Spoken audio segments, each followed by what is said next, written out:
മുഴുവൻ സാമ്പത്തിക മാന്ദ്യത്തെയും വ്യാപാര യുദ്ധങ്ങളെയൊക്കെ ഭയന്ന് വിറയ്ക്കുമ്പോൾ ലോകത്തെ വമ്പൻ ശക്തികൾ ഭാരതത്തിന് മുന്നിൽ ചൈനീസ് മതിൽ പോലെയൊക്കെ തടസ്സങ്ങൾ തീർക്കുമ്പോൾ ഡൽഹിയിൽ നിന്ന് ഒരു വാർത്തയാണ് ഇപ്പോൾ പുറത്തു വരുന്നത്. നല്ല ചൂടുള്ള വാർത്ത.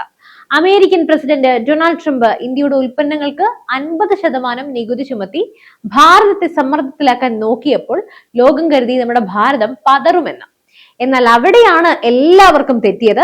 അമേരിക്കൻ തന്ത്രങ്ങളെ തവിട്ടുപൊടിയാക്കിക്കൊണ്ട് പശ്ചിമേഷ്യയുടെ ഹൃദയഭാഗത്ത് പ്രധാനമന്ത്രി നരേന്ദ്രമോദി നടത്തിയ ആ നീക്കം ലോകത്തെ തന്നെ ഞെട്ടിച്ചിരിക്കുകയാണ്. ഒമാനുമായി ഒപ്പിട്ട ചരിത്രപരമായ കരാർ കേവലം ഒരു വ്യാപാര കരാറാണെന്ന് ആരും കരുതല്ലേ. മറിച്ച് ഭാരതത്തെ ആർക്കും തൊടാനാകില്ല എന്ന പ്രഖ്യാപനമാണ്. എന്താണ് മസ്കറ്റിൽ നടന്നത്? എങ്ങനെയാണ് ഇന്ത്യ അമേരിക്കയ്ക്ക് മറുപടി നൽകിയത്? ഭാരതത്തിന്റെ ഈ വൻ കുതിപ്പ് നമ്മളെ എല്ലാവരെയും അത്ഭുതപ്പെടുത്തും. വീഡിയോ മുഴുവനായും കാണുക. ഇത് ഓരോ ഭാരതീയനും അഭിമാനിക്കേണ്ട നിമിഷമാണ്. ഇന്ന് ലോകം ഒരു വലിയ ചതുരംഗക്കളമായി മാറിയിരിക്കുകയാണ്. ഒരു വശത്ത് ലോകത്തിന്റെ പോലീസ് എന്ന് ചമയുന്ന അമേരിക്ക, മറുവശത്ത് നമ്മുടെ കുതിച്ചുയരുന്ന ഭാരതം.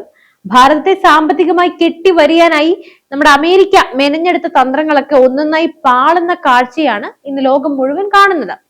അമേരിക്കൻ പ്രസിഡന്റ് ഡൊണാൾഡ് ട്രംപ് ഇന്ത്യയുടെ ഉൽപ്പന്നങ്ങൾക്ക് 50% നികുതി എന്ന വജ്രായുധം പ്രയോഗിച്ചപ്പോ ലോകം കരുതി ഭാരതം മുട്ടുമടക്കുമെന്ന്. ഭാരതത്തിന്റെ കയറ്റുമതി നിലയ്ക്കുമെന്ന് അവർ പ്രവചിച്ചു. എന്നാൽ മസ്കറ്റിലെ സുൽത്താന്റെ കൊട്ടാരത്തിൽ നിന്ന് വന്ന ആ ഒരു വാർത്ത വൈറ്റ് ഹൗസിനെ ഞെട്ടിച്ചിരിക്കുന്നു. ഒമാനുമായി പ്രധാനമന്ത്രി നരേന്ദ്രമോദി ഒപ്പിട്ട ചരിത്രപരമായ CEPA കരാർ വെറുമൊരു കച്ചവടമല്ല. അത് അമേരിക്കയുടെ തന്ത്രങ്ങൾക്കുള്ള ഭാരതത്തിന്റെ മുഖമടച്ചുള്ള മറുപടിയാണ്. എന്താണ് ഒമാനിൽ സംഭവിച്ചത്? എങ്ങനെയാണ് നമ്മുടെ ഭാരതം അമേരിക്കൻ ഉപരോധങ്ങളെ വെല്ലുവിളിച്ചത്? ചൈനയെ പോലും ഞെട്ടിച്ച ആ തന്ത്രം എന്താണ്? ഈ വീഡിയോ നിങ്ങൾ പൂർണ്ണമായും കാണണം. ഞാൻ മുൻപ് പറഞ്ഞതുപോലെ തന്നെ ഇത് നമ്മുടെ വിജയഗാഥ കൂടിയാണ്. നമുക്കറിയാം, ലോകത്തെ ഏറ്റവും വലിയ വിപണിയാണ് അമേരിക്ക. ഭാരതത്തിന്റെ ഏറ്റവും വലിയ കയറ്റുമതി ലക്ഷ്യസ്ഥാനവും അവർ തന്നെയാണ്. എന്നാൽ കഴിഞ്ഞ കുറച്ച് നാളുകളായി അമേരിക്ക ഇന്ത്യയെ വലിയ രീതിയിൽ സമ്മർദ്ദത്തിലാക്കാനായി ശ്രമിച്ചുകൊണ്ടേയിരിക്കുകയാണ്. ഇതിനു പിന്നിലെ പ്രധാനപ്പെട്ട കാരണം റഷ്യയാണ്. റഷ്യ ഉക്രൈൻ യുദ്ധത്തിനിടയിലും സ്വന്തം രാജ്യത്തെ ജനങ്ങൾക്ക് കുറഞ്ഞ വിലയ്ക്ക് ഇന്ധനം എത്തിക്കാൻ ഭാരതം റഷ്യയിൽ നിന്ന് ക്രൂഡ് ഓയിൽ വാങ്ങി. ഇത് അമേരിക്കയെ വല്ലാതെ അങ്ങ് ചൊടിപ്പിച്ചു കളഞ്ഞു. ഇതിന്റെ പേരിൽ ഇന്ത്യയെ ശിക്ഷിക്കാനാണ് അവർ തീരുമാനമെടുത്തത്. അല്ലെങ്കിൽ ഇന്ത്യയോട് അമേരിക്കയ്ക്കുള്ള താല്പര്യത്തെക്കുറിച്ച് നമുക്ക് അറിയാവുന്നതാണല്ലോ. ഇന്ത്യൻ ഉൽപ്പന്നങ്ങൾക്ക് മേൽ 50% വരെ ശിക്ഷാ തീരുവ ചുമത്തി നമ്മുടെ ടെക്സ്റ്റൈൽസ്, ഓട്ടോമൊബൈല്, മെറ്റല് വ്യവസായങ്ങളൊക്കെ തകരുമെന്ന് അവർ കണക്ക് കൂട്ടി. ഒരു വശത്ത് ചൈനയുമായുള്ള വ്യാപാര യുദ്ധം നടക്കുന്നു, മറുവശത്ത് ഇന്ത്യയെ വരുതിയിലാക്കാനുള്ള ശ്രമമാണ്. എന്നാൽ നമ്മുടെ ഭാരതം ഇപ്പോൾ പണ്ടത്തെ പോലെയല്ല ഭരിക്കുന്നത്. ആള് മാറിയല്ലോ, മോദിയാണ്. അമേരിക്ക വാതിലടയ്ക്കുമ്പോൾ ലോകത്തിന്റെ മറ്റ് 4 വാതിലുകൾ തുറക്കാനുള്ള ആർജവം ഇന്ന് നമ്മുടെ ഇന്ത്യക്കുണ്ട്. എന്തുകൊണ്ടാണ് ഭാരതം ഒമാനെ ഇത്രത്തോളം പ്രാധാന്യത്തോടെ കാണുന്നത്? മാപ്പ് ഒന്ന് ശ്രദ്ധിക്കാം. അതായത് ലോകത്തിലെ ഏറ്റവും പ്രധാനപ്പെട്ട ജലപാതയായ ഹോർമുസ് കടലിടുക്കിന്റെ അരികിലാണ് ഒമാൻ ഉള്ളത്.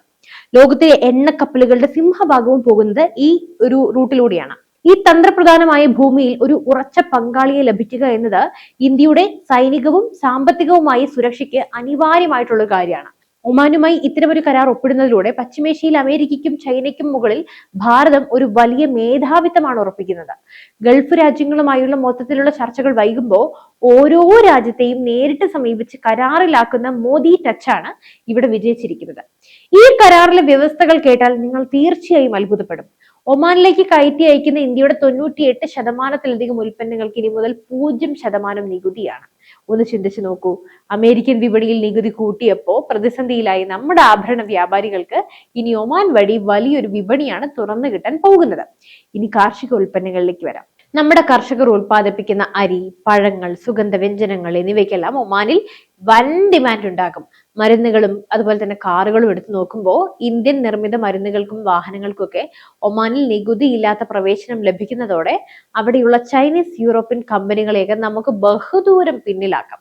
മുൻപ് 5% നികുതി നൽകേണ്ടിയിരുന്ന സ്ഥാനത്ത് ഇനി 1 രൂപ പോലും നൽകാതെ ഇന്ത്യൻ ഉൽപ്പന്നങ്ങൾക്ക് ഒമാനിലെ ചന്തകളിൽ നിറയും. ഇതിലൂടെ ലക്ഷക്കണക്കിന് പുതിയ തൊഴിലവസരങ്ങൾ കൂടിയാണ് നമ്മുടെ ഭാരതത്തിൽ സൃഷ്ടിക്കപ്പെടാനായി പോകുന്നത്. ചൈനയുടെ 1 ബെൽറ്റ് ആൻഡ് 1 റോഡില്ലേ, ആ ഒരു പദ്ധതിയിലൂടെ ഗൾഫ് രാജ്യങ്ങളെ കടക്കെണിയിലാക്കാൻ അവർ ശ്രമിക്കുമ്പോഴാണ് നമ്മുടെ ഭാരതം സഹകരണത്തിന്റെ പുതിയ മാതൃകയുമായി വരുന്നത്. ഈ കരാർ പ്രകാരം ഇന്ത്യൻ കമ്പനികൾക്ക് ഒമാനിൽ 100% ഉടമസ്ഥാവകാശത്തോടെ തന്നെ നിക്ഷേപവും നടത്താം. ഊർജം, IT, നിർമ്മാണം തുടങ്ങിയ മേഖലകളിൽ ഇന്ത്യൻ കമ്പനികൾക്ക് ഒമാനിൽ നേരിട്ട് ബിസിനസ് തുടങ്ങാനും സാധിക്കും. ഇത് ചൈനീസ് കമ്പനികളുടെ കുത്തകയെ തകർത്ത തരിപ്പണവുമാക്കും. ഭാരതത്തിന്റെ ഈ നീക്കം പശ്ചിമേഷ്യയിൽ ചൈനയുടെ സ്വാധീനം കുറയ്ക്കുമെന്ന് ഉറപ്പായി കഴിഞ്ഞു.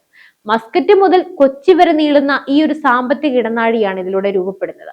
ഈ വീഡിയോ കാണുന്ന യുവാക്കളും പ്രത്യേക ഒരു കാര്യം ശ്രദ്ധിക്കണം.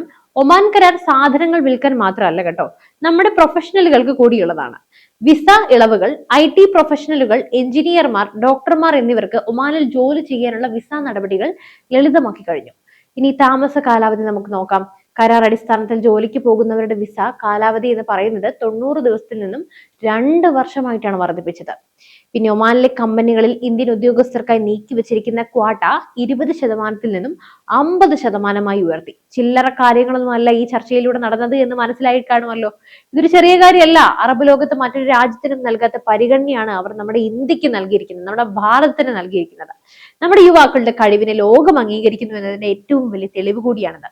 അമേരിക്ക വിചാരിച്ചത് ഇന്ത്യ ഒറ്റപ്പെടുമെന്നാണ്. എന്നാൽ കഴിഞ്ഞ 6 മാസത്തിനുള്ളിൽ ബ്രിട്ടനുമായും ഇപ്പോൾ ഒമാനുമായും കരാർ ഒപ്പിട്ട് കഴിഞ്ഞു.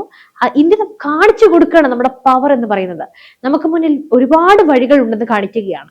യൂറോപ്യൻ യൂണിയൻ, ന്യൂസിലാൻഡ് തുടങ്ങിയ രാജ്യങ്ങളുമായും കരാറുകൾ അന്തിമഘട്ടത്തിലേക്ക് എത്തി നിൽക്കുകയാണ്. ഇന്ത്യയുടെ ഈ കുതിപ്പ് കണ്ടിപ്പോൾ അമേരിക്ക തന്നെ ചർച്ചകൾക്ക് തയ്യാറായി. ഇപ്പോൾ അമേരിക്ക തന്നെ ഇന്ത്യയിലേക്ക് അവരുടെ പ്രതിനിധികളെയൊക്കെ അയക്കുകയാണ്. കാരണം ഭാരതം എന്ന വിപണിയെ പിണക്കി മുന്നോട്ട് പോകാൻ ലോകത്തെ ഒരു ശക്തിക്ക് കഴിയില്ല. ഏറ്റവും വലിയ മാർക്കറ്റാണ് നമ്മുടെ ഇന്ത്യ. റഷ്യൻ എണ്ണയുടെ കാര്യത്തിൽ ഇന്ത്യ എടുത്ത ധീരമായ നിലപാട് ഇന്ന് ലോകം മുഴുവൻ അംഗീകരിക്കുന്നുണ്ട്. ഭാരതം ഇന്ന് ആരുടെയും പക്ഷത്തല്ല, ഭാരതം സ്വന്തം പക്ഷത്താണ്. ഒരു കാലത്ത് വിദേശ രാജ്യങ്ങൾ ഇന്ത്യയെ ഒരു കമ്പോളമായി മാത്രമാണ് കണ്ടിരുന്നത്. എന്നാൽ ഇന്ന് ഇന്ത്യ ലോകത്തിന്റെ ഗതി നിയന്ത്രിക്കുന്ന ശക്തിയായി മാറിയിരിക്കുന്നു. മോദി പവർ അല്ലാതെ എന്ത് പറയാൻ. ഡൊണാൾഡ് ട്രംപിന്റെ താരിഫ് ഭീഷണികളോ ചൈനയുടെ കടന്നുകയറ്റ ശ്രമങ്ങളോ ഭാരതത്തിന്റെ വളർച്ചയെ തടയില്ല. ഇത് 140 കോടി ജനങ്ങളുടെ സ്വപ്നമാണ്. ഇത് മോദിയുടെ നവഭാരതമാണ്.